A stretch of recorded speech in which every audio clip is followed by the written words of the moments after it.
vocês. Antes de mais nada, eu queria conversar com vocês uma coisa muito importante. Quem aqui é a primeira vez na Casa Espírita? Tem alguém? Bem-vindos. Uma coisa muito importante, gente, é o seguinte: a pessoa que está aqui na frente, ela não é melhor do que ninguém. Muito pelo contrário, a gente estuda que normalmente quem é dada a convite, né, para quem é feito o convite de vir aqui na frente explicar, seja qualquer assunto da parte doutrinária, é porque já esteve no banco, já ouviu, muitas vezes já estudou, já leu, mas não assimilou. Então, essa pessoa é convidada para o quê? Para estudar, para preparar uma apresentação, para vir aqui comunicar e dividir com vocês, para ver se no final disso a gente consiga captar alguma coisa. É muito normal, muito comum as pessoas olharem para quem está aqui na frente e falar: nossa, que pessoa abençoada, nossa, que pessoa sábia, que pessoa evoluída. Gente, isso é um equívoco. Nós somos todos iguais. Se eu já estivesse em outro patamar, eu tinha morrido. Já tinha ido dessa para melhor. Porque quem está aqui está para aprender, e já foi nos dado várias mensagens que, se estamos aqui, é porque estamos mais ou menos no mesmo nível. Então é muito importante, eu gosto muito de falar isso, porque às vezes, quando a gente vai em um lugar novo, e a pessoa começa a dar um discurso e a falar, às vezes tem ali, ali atrás da nossa cabeça um questionamento que diz assim: putz, mas quem é ele para dizer isso? Como é que ele aprendeu? Como é que ele sabe? Então por que... E se conhece a pessoa ainda e vê que às vezes ela erra em várias questões da vida dela, fala assim: mas ele vai lá, dá palestra, dá discurso e faz isso e erra e buzina bate boca no trânsito? Ele não é o todo evoluído ali do centro? Então é muito importante, eu gosto muito de começar assim, para que a gente se nivele. Estamos iguais. Eu apenas estudei um pouquinho e montei aqui uma apresentaçãozinha para a gente conversar sobre um assunto que é muito, muito interessante e é alvo de muitos questionamentos nossos. Porque às vezes a gente pensa: putz, não, eu quero me melhorar, né? Eu quero me melhorar, eu quero fazer o bem, mas daí alguém faz uma pergunta e tu fala assim: é verdade, não faz muito sentido, então por que Deus faria isso? Nossa, se Deus é tão bom, por que Ele permite isso? E daí, de repente, aquela dúvida coloca ao chão toda a possibilidade da gente crescer e se entregar a outros estudos, a outros melhoramentos. Então é muito importante a gente falar sobre os assuntos polêmicos. Normalmente eu escolho os assuntos polêmicos para debater. E para essa nossa conversa eu tinha montado a apresentação, porque eu sou da turma de segunda-feira, né? Segunda-feira são os estudos. E eu tinha começado a montar a apresentação sobre um livro que a gente está estudando, que é sobre a reforma íntima. Só que semana passada teve uma palestra que falou do livro também, e fora isso, neste domingo, eu estava em casa fazendo o Evangelho no Lar. Não sei, todo mundo aqui sabe o que é o Evangelho no Lar? Quem que faz o Evangelho no Lar em casa? A gente deixou na porta ali, na mesinha, no caminho, a explicação exatamente como fazer o Evangelho no Lar. Basicamente, o Evangelho no Lar é o seguinte: é uma oração que a gente faz para proteger o nosso lar. Assim como a gente coloca uma cerca, constrói um muro, bota uma grade na janela, a gente protege o nosso lar fisicamente, nós também devemos fazer a proteção espiritual. Porque ataques são naturais, acontecem. Senão, um lar que não tem oração é um lar desprotegido. E a gente faz o que no nosso lar? É o momento que a gente está mais vulnerável, porque é o momento que a gente dorme. É o momento que a gente repõe nossas energias. É o momento que a gente, muitas vezes, toma as decisões que podem mudar as nossas vidas. Então tem que ser um lugar protegido. tem que ser um lugar seguro. Porque se tu estás ali decidindo o que tu vai fazer, se tu tens amiguinhos ali mal intencionados, que possam te levar para um lado ou para o outro, tu vai tomar uma decisão, talvez tu tome uma decisão errada. Então é muito, muito importante proteger o lar, assim como a gente não deveria convidar qualquer um para o nosso lar. Né? Estamos em 2019, existe N possibilidades aí, né? As pessoas solteiras que moram sozinhas, querem convidar várias pessoas para em casa. Gente, é perigoso. Se a gente soubesse todas as pessoas que a gente está convidando, a gente acha que está convidando uma pessoa, às vezes a gente está convidando 50. Né? Então assim, tem que tomar muito cuidado. Tá? E o Evangelho no Lar é muito importante. Mas voltando, domingo eu estava fazendo o meu Evangelho no Lar, e a hora que veio a mensagem, veio essa mensagem. A desigualdade das riquezas. E naquela hora, quando depois, né, de ter lido e ter conversado um pouquinho, porque tu abre o Evangelho ao acaso, você lê a mensagem, tem que durar 15 minutos, tudo bem? Tranquilo. Você lê a mensagem, discute um pouquinho entre as pessoas, né, troca ideias, e depois você faz uma vibração, que nada mais é do que uma oração, pedindo a proteção do lar, pedindo por uma semana boa, agradecendo, né, as oportunidades e tal.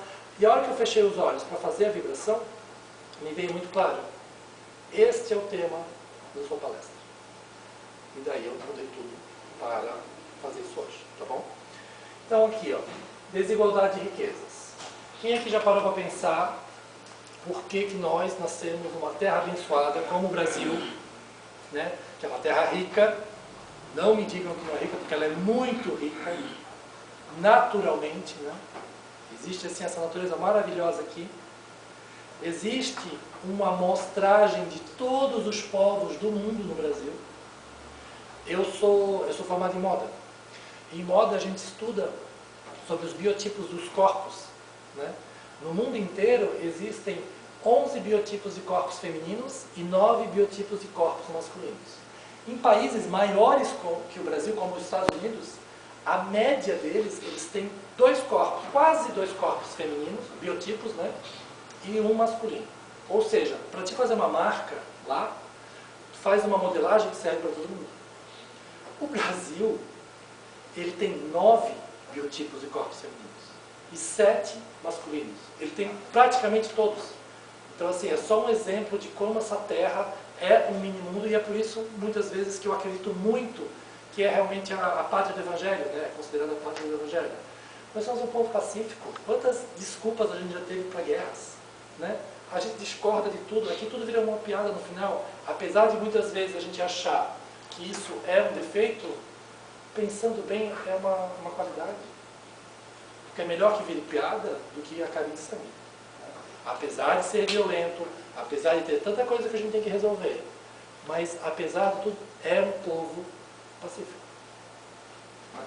Então é uma coisa bacana. Ok, mas vamos falar um pouco daqui. Nesse mesmo Brasil de tanta riqueza, isso aqui é Brasil, isso aqui é São Paulo, tá, gente? Mais especificamente Morumbi. Existe um condomínio com piscinas em cada sacada, quadros de tênis e tal, e do lado tem uma comunidade, uma favela. Né? Como eu falei, vocês já pararam para pensar, nós fomos abençoados em nascer no Brasil. E essas pessoas que nasceram numa vila na África, que passam fome, não tem água, não tem vegetação, não tem o que plantar, não tem o que fazer, que chega lá, é guerra civil o tempo inteiro. Que Deus seria esse se existisse só uma vida e nós bonitões nascemos aqui e essas pessoas que nasceram lá? Que Deus seria esse? Vocês já pararam para pensar nisso? Seria um Deus carrasco? Que chance nós temos de ser bons? Que chance nós temos de ser bem-sucedidos? Né? Que chance cada um aí tem? Mesma coisa quando a gente vê uma pessoa que nasceu numa família que valoriza o estudo, o respeito, né?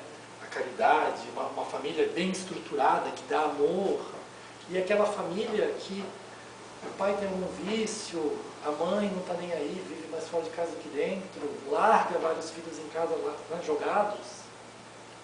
Que equilíbrio teria isso? Nossa, o que aquela criatura fez para nascer ali? Então a gente vai falar exatamente sobre isso. Tá? Qual a razão? Muita gente acredita que não, a gente deveria dividir toda a riqueza do mundo. A gente vai falar sobre isso, se daria certo. E a gente vai questionar muitas coisas que permeiam discussões que estão em voga aqui no Brasil mesmo, nesse momento. Tá? Por que todos os homens não são igualmente ricos? Já foram feitos estudos, tá? Foram feitos estudos sobre a riqueza que existe no mundo, né? E se a gente dividisse igualmente por todos os habitantes? Número 1, ela não é suficiente. Não é suficiente. Se a gente dividisse igualzinho, não daria para todo mundo se manter. Tá? Não dá. Número 2, o que é que nos empurra para o progresso? O que é que faz a gente acordar todo dia e tentar correr atrás? Do que a gente vai atrás? A gente vai atrás de algo melhor? O que nos motivaria se todo mundo aqui fosse milionário? A gente ia fazer o quê? Será que alguém ia se propor a trabalhar? Será que alguém ia pensar em inovar? Porque a inovação é feita do quê? É busca pelo quê? É tentar resolver um problema. É tentar ir atrás de alguma solução. Mas se todo mundo tivesse dinheiro, quem ia atrás do quê?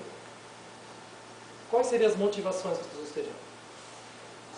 Tudo nesse mundo é perfeitamente conectado. E existem razões para tudo. A gente só tem que parar e pensar e tentar entender quais são as razões disso ou daquilo. Claro que eu apelei aqui um pouco nas costas. Eu fui para os extremos, né? Também a gente vê aqui, ó, a fome, que é uma miséria, né? E a gente vê um excesso de comida desmedido ali, né? O luxo pelo luxo. Mas são questionamentos que a gente tem que fazer.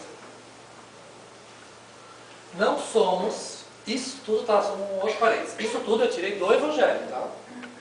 Não é nenhuma outra literatura, é do Evangelho. Que o Evangelho diz, não o que o homem, tá? Eu botei em nós porque somos nós aqui. Não somos igualmente inteligentes, ou seja, nós todos aqui não temos inteligências iguais, graças a Deus, né? Porque senão a gente ia ser tudo um robozinho. Não, existem pessoas mais inteligentes nesse setor, outras pessoas mais inteligentes naquele, as pessoas que não se ajudam nem. Ativos, de correr atrás, de fazer alguma coisa. Quem é que não conhece aquela pessoa parada? Né? Não quer nada com nada, não choveu aqui um Rolex por mim, que pena. Laboriosos, ou seja, trabalhadores, vão correr atrás para adquirir. Nós não somos iguais. Tem gente que se propõe a fazer umas coisas que a gente não quer fazer. E como eu falei, graças a Deus, existem os gostos, existem, né, os dons. Cada um de nós tem os seus, os talentos. Né?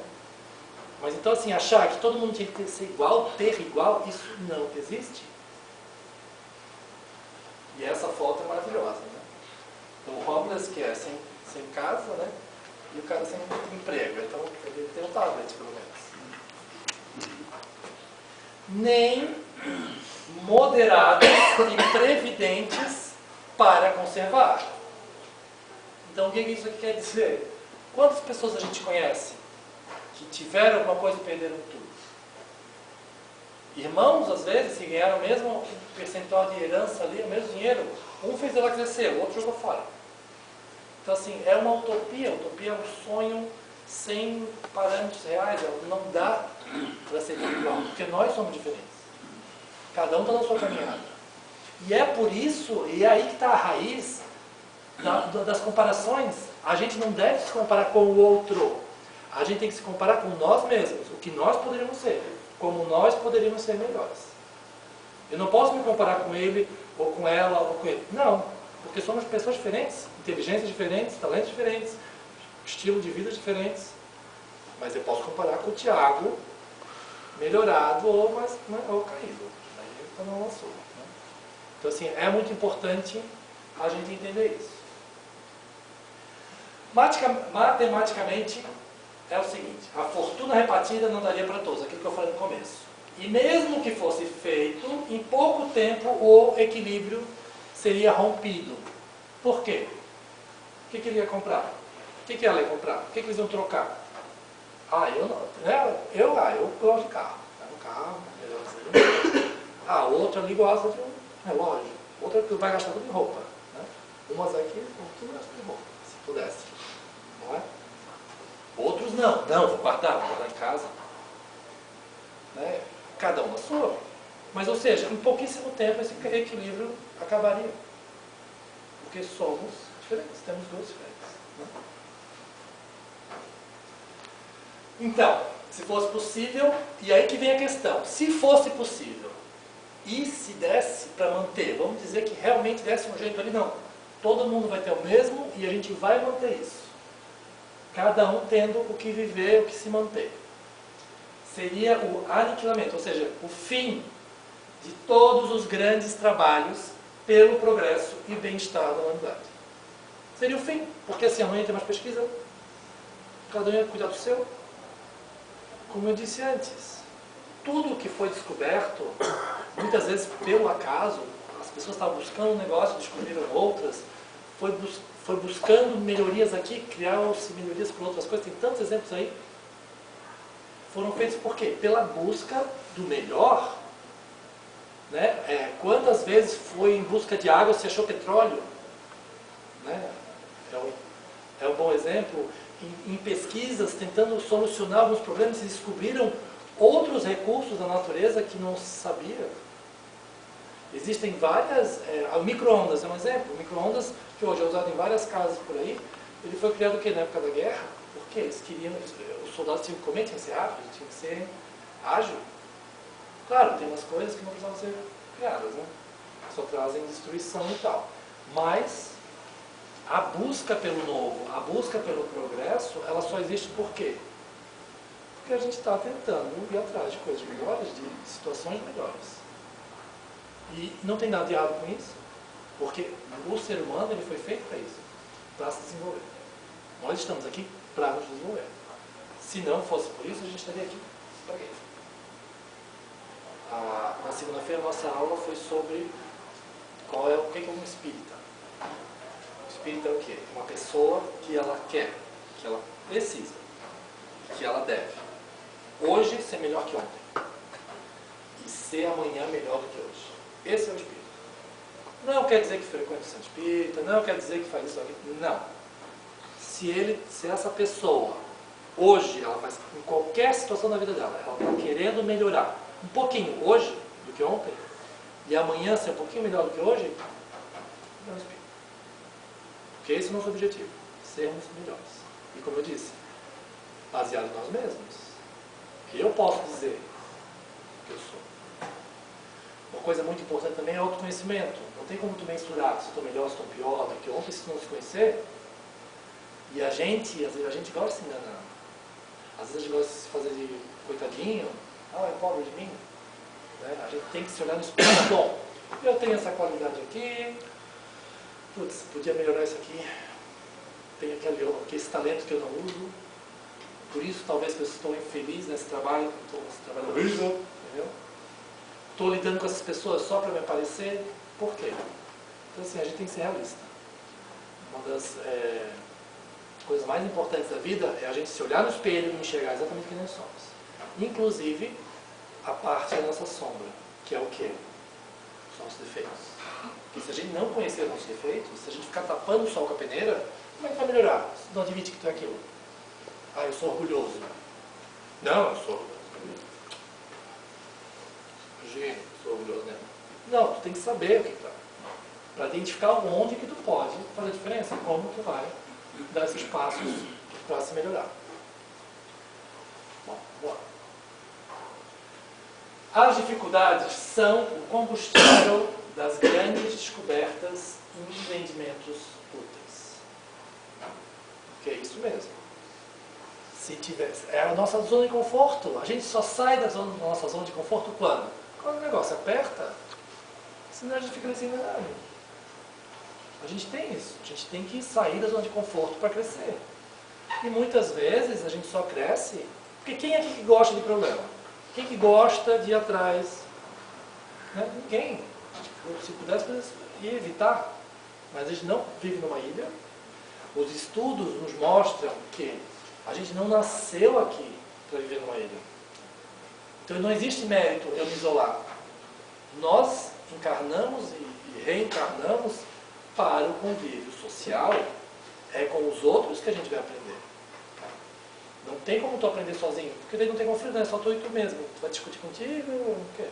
Não. Tu tem que aprender com o outro, a gente tem que aprender com o outro. Porque a gente sozinho é o quê? São as nossas regras, os nossos pontos de vista, não. A gente tem que aprender a respeitar o outro. Se respeitar também, se respeitar nossos limites e tudo mais. Mas sem o convívio e o conflito, não existe merecimento de nada. Ai, mas uma história muito comum. Nossa, não suporto o meu irmão. Suporto, não tenho nada a ver com ele. Vou ignorá-lo pro resto da vida. Vou cortar relações. Ah, é? Vai voltar de novo com o meu irmão, meu filho. Vai voltar e vai até resolver. Ninguém nasce por acaso na família que a gente nasce. É na nossa família que estão os nossos maiores desafetos do passado e nossos maiores desafios. E não é ignorando e fingindo que não é com a gente e fugindo que a gente vai receber. É por isso que muitas vezes a vida faz o quê? As circunstâncias fazem o quê? Elas te levam de volta lá para aquele ponto onde tu começou. Só que a questão é é o exemplo da casa fechada e alguém batendo na porta. Quando tu chega a primeira vez ali, tu dá uma batidinha, né? Oi, de casa. Daí ninguém responde. Faz o quê? Vai embora? Não. Bate um pouco mais forte. É a mesma coisa a vida. Às vezes é uma situação ali tranquila. Vai, Tiago, resolve. Não tô afim, né? Não tô afim, não quero. Ah, não, tá bom. A gente tem o livre-arbítrio, a gente tem a escolha. Mas daqui a pouco não vai ser vai, Tiago, resolve. Ô, Tiago, acorda, vamos lá resolver, né? Não, deixa para daqui a pouco. Quando a gente vê o quê? A gente está forçado e o negócio vai ser mais difícil. Então a gente tem que facilitar também a nossa situação ali. Deus concentra em certos pontos a riqueza, tá? Daí se derrama o suficiente às necessidades. Dói ler isso, né? Eu achei, me doeu pelo menos. Gente, podia derramar um pouquinho mais do lado de cá. A gente nunca está satisfeito. Ainda bem. Por um lado é ainda bem. Mas, por outro, a gente queria, né, um incentivinho a mais. Mas é isso aí. Por exemplo, eu sei que nasci com gostos bem caros. Tá difícil para mim. Tá difícil. Mas eu sei que eu tenho que correr atrás. Não dá para achar que, né, como eu falei, vai cair um Rolex no meu. Não tem nada errado eu querer um Rolex, tá, gente? Não tem nada errado. Pelo menos eu estou me convencendo disso. Daqui a pouco eu recebo a mensagem. Tiago, para com o Rolex. Deus dá o livre-arbítrio ao homem, para que ele alcance por sua própria experiência. Ó, isso aqui é uma parte muito interessante. A gente tem o livre-arbítrio, né? Porque ele podia forçar todo mundo, mas não. Aí que está a grande razão de tudo isso que a gente está conversando hoje. Deus dá ao homem o livre-arbítrio, para que ele alcance por sua própria experiência a distinção do bem e do mal, e que a prática do bem seja o resultado de sua própria vontade. Aí que está uma tocharada. Porque assim, a gente olha para aquela pessoa bem-sucedida, ou aquela pessoa que nasceu, né? A pessoa fala, nossa, ele não merece. Que pode aquela pessoa ter nascido assim, riquíssima, poderosíssima, parece que está tudo perfeito da vida dele. Mas aquela pessoa não merece. Claro, a gente adora julgar, né? Parte daí. Mas cada um tem a sua missão e cada um tem o seu teste. Vocês acham que o teste dos ricos é mais fácil do que o do pobre?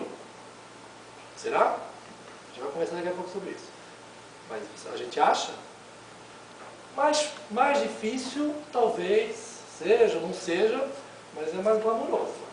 É mais... se sofre com elegância, se a pessoa tem dinheiro. Se tiver bom gosto. Então, sofre tomando uma espumante. Não, mas vocês acham que existe isso? Que o rico, o peso dele é mais leve do que o pobre? Então, assim, ó, a pessoa pobre, ela tem pouco espaço de manobra, né? Tem poucos recursos. Qual que vai ser o peso e medida dessa avaliação? Dados as possibilidades que a pessoa teve, ela fez isso ou aquilo, ela vai ser julgada de acordo com isso. Se você tem recursos sem fim, possibilidades sem fim, tu acha que a cobrança vai ser o quê? Ela vai ser maior? Porque tu podia ter feito tudo e tu só fez merda. Ah, não podia falar uma palavra não, desculpa. Entendeu? Não, é verdade, pensa bem. Tu acha que você vai ser julgado por pouco? Se tu podia ter feito tudo, tu tinha a possibilidade de fazer tudo, qualquer coisa. Entendeu? Tu podia construir e tu não fez nada, só fez besteira. Tu acha que a cobrança vai ser igual? Não. Alguém aqui ouviu dizer que Deus é injusto, que favorece um ou outro? Não. Então pensa bem. Como eu disse, aos olhos aqui de fora, a gente pensa, putz, no mínimo é mais agradável e confortável lá de lá. Mas ao mesmo tempo, gente, a cobrança é muito maior. E aí que tal? Deus dá a oportunidade pra gente chegar à conclusão sozinhos. Porque não dá para falsear, não dá para criar da onde não tem o amor que chega na caridade. Outro tem, outro não tem. Claro que aqui para o mundo exterior a gente pode fingir. Né? A gente pode falar, olha como eu sou bondoso. Tá aqui, gente, eu vou jogar aqui, né?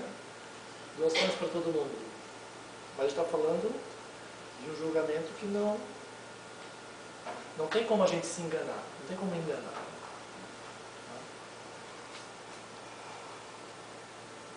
A fortuna é o meio de prová-lo moralmente, como eu disse.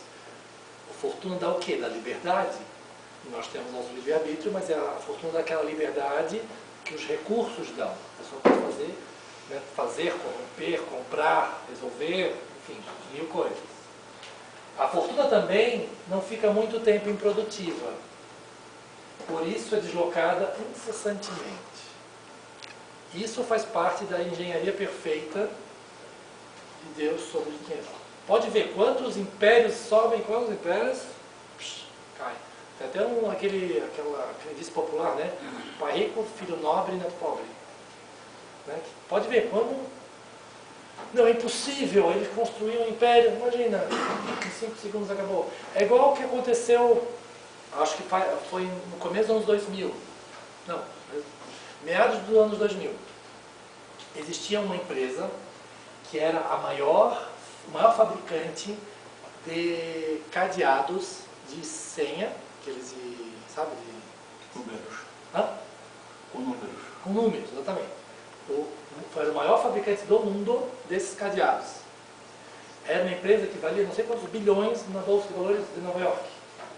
Daí um moleque de 12 anos descobriu como quebrar as senhas de qualquer um e fez um vídeo no YouTube.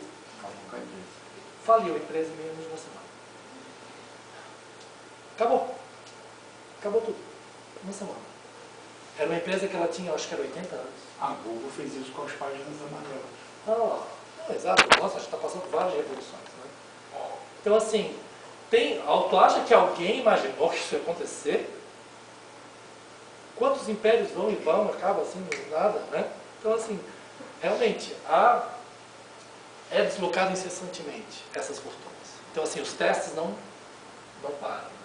E é a prova de como a pessoa vai reagir normalmente. Às vezes, gente, não é nossa vida.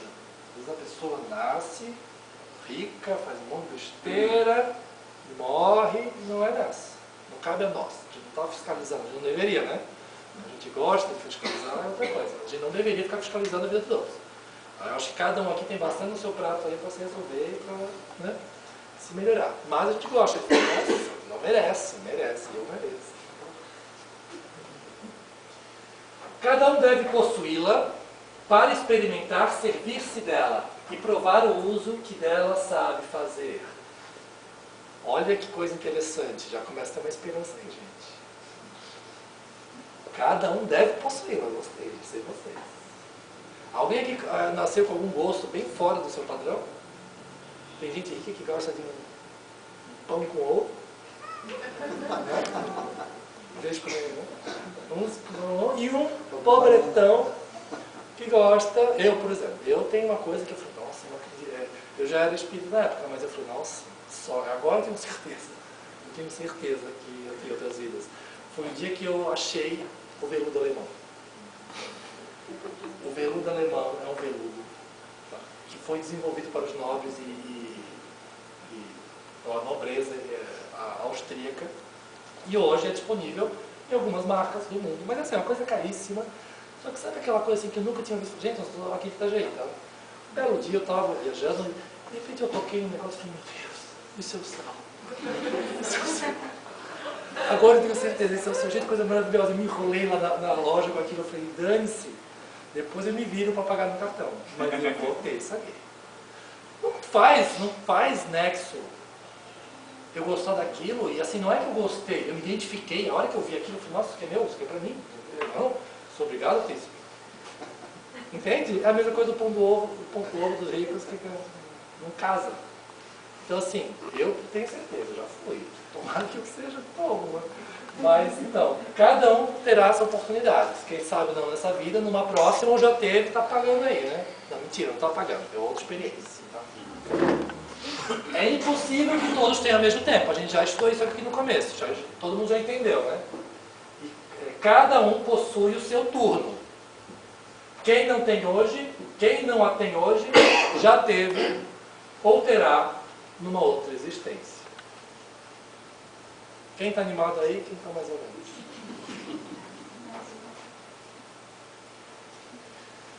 A pobreza é para uns a prova da paciência e da resignação.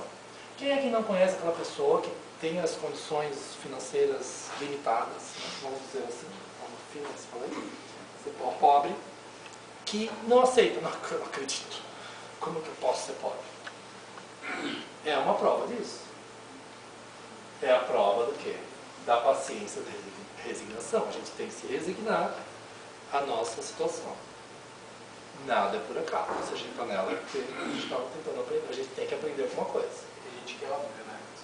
Quando tu está de fora e tu bebeu, é isso, tu precisa pensar. Não, mas de fora é muito fácil entender a missão de todo mundo, sim, né? O problema é quando tu está nela, tu fala, não acredito que eu estou me sentindo, né? Mas realmente. E aí? Mas aí que tá. Olhar o do outro é fácil. E a gente se olha no espelho e fala, putz, tá vendo, Tiago? Olha lá. Entendeu? Queria ter veludo azul? Vai ter que pagar em 12 vezes o cartão. Né? Tem que parcelar o cartão, a fatura, pagar juros. Que não é para ti nesse momento. Né? Então aí, o que a gente faz? A gente quer o que a gente não tem. Né? Mas aí que tá, vamos lá. E a riqueza é para outros prova da caridade e da abnegação. Por quê? Vocês acham que alguém tem a prova, tipo, venha, esbanje, viva uma vida sem limites e dane-se o resto? Não. Se a pessoa veio com posses, ela veio para quê? Para criar empregos, para criar alguma coisa, para estimular alguma coisa. Seja arte, seja ciência, seja uma região, seja o pensamento, seja, né, as forças intelectuais. Então assim, não é para te surtar, se trancar também e tomar champanhe até morrer. Então aqui, são duas provas, cada uma sua, e cada um tem a sua avaliação. Sem a visão das múltiplas existências, fica difícil entender a repartição das riquezas no mundo. Aquilo que a gente conversou no começo. Se a gente for pensar, se a gente pensasse que existia apenas uma vida, daí realmente não faz nada sentido. Né? Porque uns nascem assim, outros assado, seria muito aleatório, seria muito injusto. Né? Mas quando entende-se, fica claro o tamanho de tais provações. Né? Quando a gente entende que cada um está aqui para ser avaliado, né, nesse quesito, de uma forma ou de outra. E claro, a gente está aqui, hoje, né, a nossa aula está falando de dinheiro. Mas não é só essa missão. Não existe só isso. Não é tão simplista assim. Tem gente que tem uma vidinha tranquila ali, na média, mas os desafios são outros. Às vezes é saúde, né? Às vezes são questões que ela tem que crescer e entender. Às vezes a gente está no momento falando muito da saúde mental, né? Que é um mal do século, a depressão. Também é um grande desafio, né? Parece que é muito fácil a pessoa ficar deprimida. É muita coisa para a gente lidar. E às vezes essa é a missão, e não tem nada a ver com dinheiro. Mas como hoje a gente está falando disso, é quando aquela história ali da abnegação, da revolta, quando tiver uma pessoa revoltada com a situação dela, normalmente é porque é ali que está o desafio dela dessa vida. Quando é uma coisa que nem tchum, mesmo ela sendo mais para cima, mais para baixo, ali na pirâmide social, ela tem outros desafios. E de novo, não cabe a nós julgar o desafio do outro. Falar, ai, como que ela está reclamando? Olha lá, rica, bonita, né? E está reclamando do quê? Meu filho, não sabe a vida dela, sabe o calo dela, então vai cuidar do teu. Né? A fonte do mal está no egoísmo e no orgulho. Egoísmo e orgulho têm classe social? Tem gente que não tem nada e divide a migalha. Tem gente que tem muito e não divide nada. Tem gente que se acha, né? Orgulho, né? Se acha. A pessoa precisa de algum tipo de ajuda e fala, não me preciso. Sai daqui. Como tem gente que não, eu sou poderoso, eu não preciso de ninguém. Os abusos de toda espécie cessarão por si mesmos quando os homens se regerem pela lei da caridade. Então essa mensagem ela finaliza a questão para onde a gente está indo. Enquanto a gente está nesse momento das provas e expiações, esse momento de desafios, né? Enquanto a gente está vivendo essa situação, a gente vai ficar se debatendo com esses problemas. Futuramente, quando a gente aprender, a gente vai chegar nesse momento de que isso não vai ser mais um problema, que a gente não vai precisar mais disso, né? Dessas coisas absurdas, dessas disparidades absurdas. Mas eu diria para vocês que a gente ainda tem um chãozinho, né? Tem um chão pela frente aí. Não vai ser amanhã. Talvez não. Eu acho que ninguém aqui vai ver nessa vida. Mas a gente está no caminho. E o que é o importante? O que é o muito importante? Porque se todos estamos aqui hoje, é porque a gente está em busca de algo, né? A gente está em busca ou de um consolo, ou de conhecimento, ou entender um pouquinho mais em que situação nós estamos, né? A pessoal. Então, a busca já é muito importante. Existe um estudo que dizem que para você entrar numa casa espírita, a média, você deve ter encarnado 600 vezes.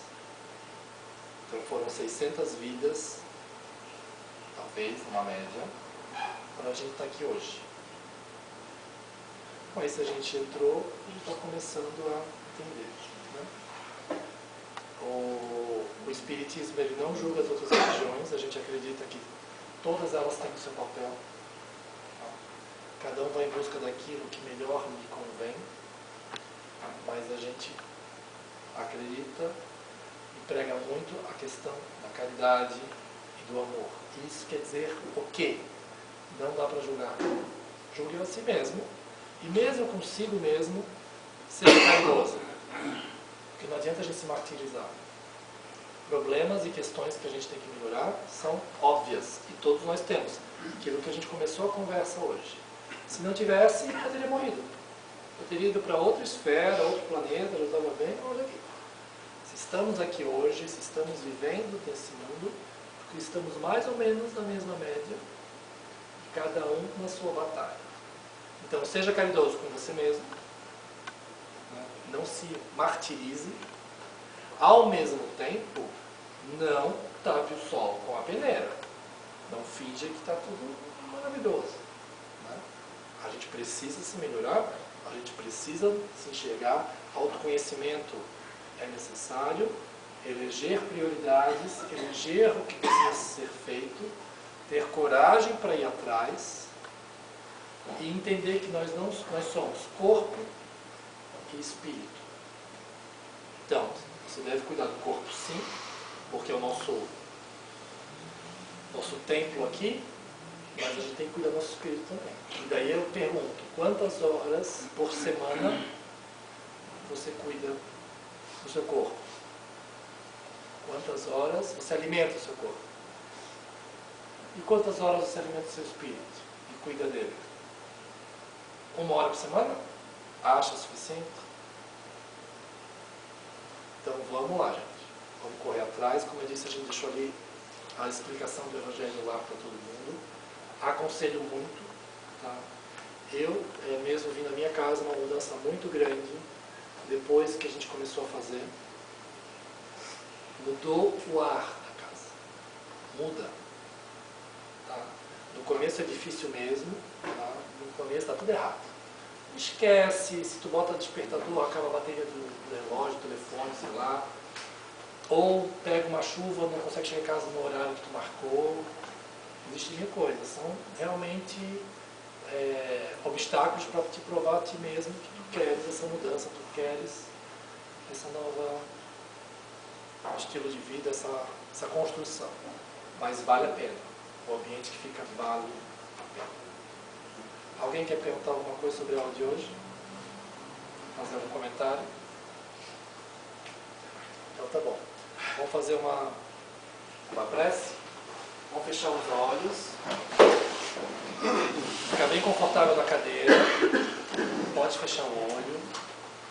Respirar bem fundo.